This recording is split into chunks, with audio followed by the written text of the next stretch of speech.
عزتمندو اورونو زنن تاسو ته د یا فتاح وظیفه در کومه.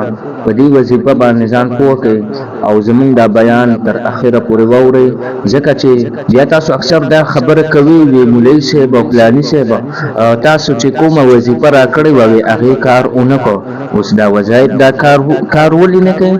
تاسو په دې وظیفه باندې ځان پوه کړي نه او په غلطه طریقې سره تاسو وظایف کوئ، نو په دې وجه ستاسو وظایف کار نه کوي. نو راځو وظیفې طرف ته. وظیفه ده د یا فتاح او بله ده دا وظیفه نورو خپل ورونو بیګانو سره شیر کړئ چې د هغوی هم پیدا وشي او چې مونږ ته دواګانې وکړي. او ان شاء الله په دې چینل کې به تاسو ته نور وظایف هم ملاویږي او موږ هر ورځ یوه وظیفه دا موږ ریکارډ کوو او تاسو سره به شیر کوو. نو د هغوی کتلو دپاره وظایفو زموږ دا چینل سبسکرایب کړئ او دا وظیفه چې څومره لایک کول شي نو لایک یې کړئ. راځو وظیفې طرف ته. وظیفه ده یا فتاح. دا به موږ څه ټایم کوو؟ د سحر د مونځ نه پس به یې کوو. څه ټایم به یې کوو؟ د سحر د مونځ نه پس یا د ماسخوتن د مونځ نه پس. دا ښکلی ټایم لري او که څوک تهجد دپاره پاڅېدی شي نو ډېره غوره خبره ده. نو کنې یا د سحر مونځ نه پس یا د ماسخوتن مونځ نه پس کوئ. جی لومړی به تاسو درې پیرې درود شریف ووایئ.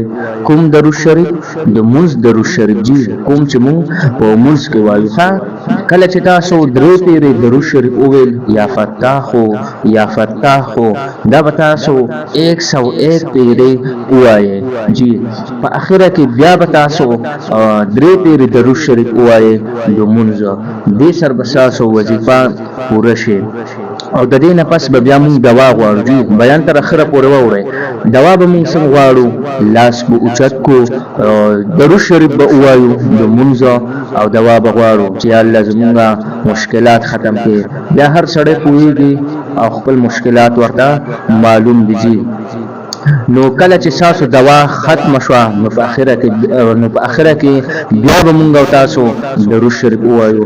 ګورئ جی د کومې دوا نه چې مخکې او وروستو درود شریف وویلی شي هغه دوا دا نه رد کېږي. الله جل شانه دغه دوا دا قبلی.